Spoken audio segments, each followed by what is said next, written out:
Bonjour et bienvenue dans cette nouvelle édition de Sur le Net, l'émission qui rend l'actualité internationale toujours plus nette. Au sommaire aujourd'hui, aux États-Unis, la communauté noire est invitée à boycotter la journée du Black Friday. Un compte Twitter raconte le quotidien de réfugiés dans un camp de Jordanie. Et Batman affronte Dark Vador dans une vidéo spectaculaire.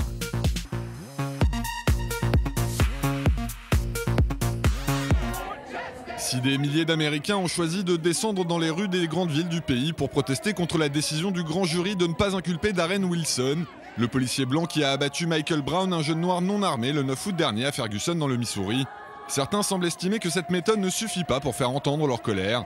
Un point de vue qui a poussé des activistes à lancer une campagne en ligne, incitant les citoyens et plus spécifiquement les membres de la communauté noire à boycotter le Black Friday, une journée de solde exceptionnelle marquant traditionnellement le début des achats de Noël aux États-Unis. Une initiative qui n'a pas tardé à trouver un important écho sur la toile. En effet, de très nombreux internautes ont rapidement investi le web pour afficher leur soutien à la campagne et affirmer qu'ils ne dépenseront pas un centime lors du Black Friday 2014 en se servant notamment du hashtag #NotOneDime.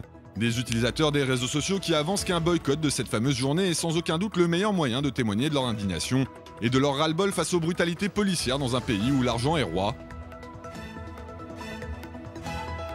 Un appel au boycott qui, pour plusieurs partisans de l'initiative, ne devrait cependant pas s'appliquer à tous les commerces. C'est par exemple le cas des auteurs de ces messages qui invitent les membres de la communauté afro-américaine à ne faire leurs emplettes que dans des magasins appartenant à des Noirs à l'occasion du Black Friday. Des enseignes que plusieurs applications mobiles ou internet permettent d'ailleurs de trouver en quelques clics.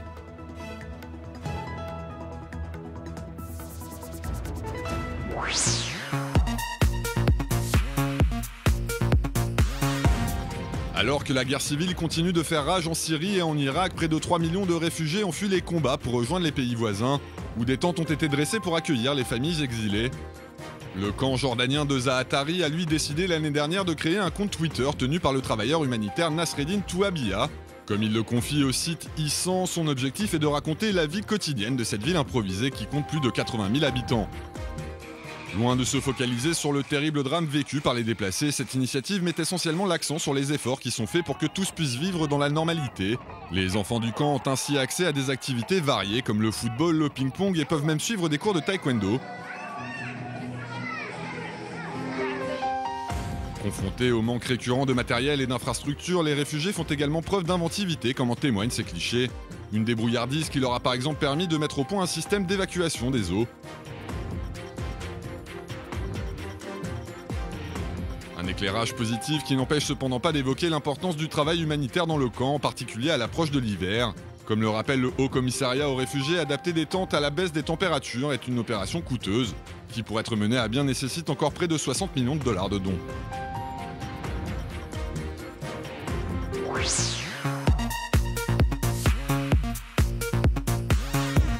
My Security, My Rights sont les mots-clés qu'utilisent depuis plusieurs jours de nombreux internautes kényans pour dénoncer l'incapacité de leur gouvernement à lutter efficacement contre le terrorisme.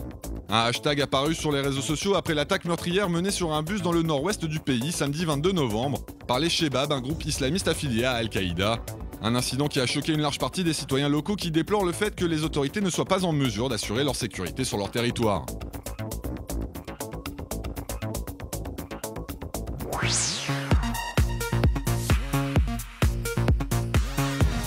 Depuis 25 ans, le monde du digital a connu de nombreuses révolutions, à commencer par l'avènement du web. Voici ce que démontre ce document mis en ligne par la société British Telecom. De la naissance de Google en 1997 à l'arrivée de l'iPhone 10 ans plus tard, la quantité de données numériques produites annuellement a ainsi été multipliée par 160.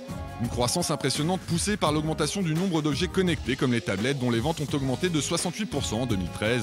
Un travail à consulter sur le site insight.bt.com.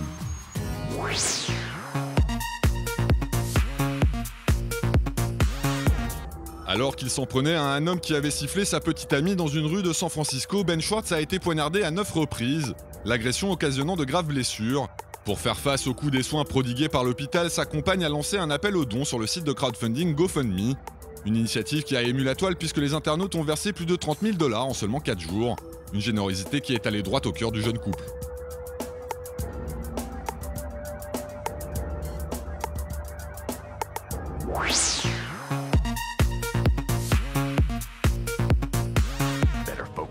Faire s'affronter Batman et Dark Vador dans un combat épique, c'est l'idée qu'ont eu les créateurs de ce court-métrage digne d'une super production hollywoodienne. Une vidéo bourrée d'effets spéciaux qu'il sera possible de visionner dans son intégralité sur le compte YouTube Machinima Prime.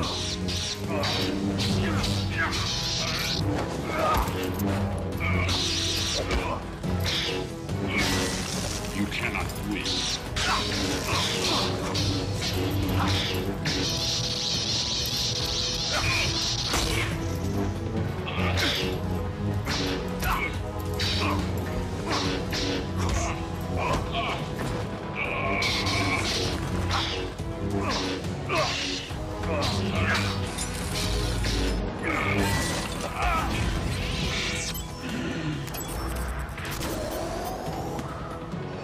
You wasted your opportunity to defeat me.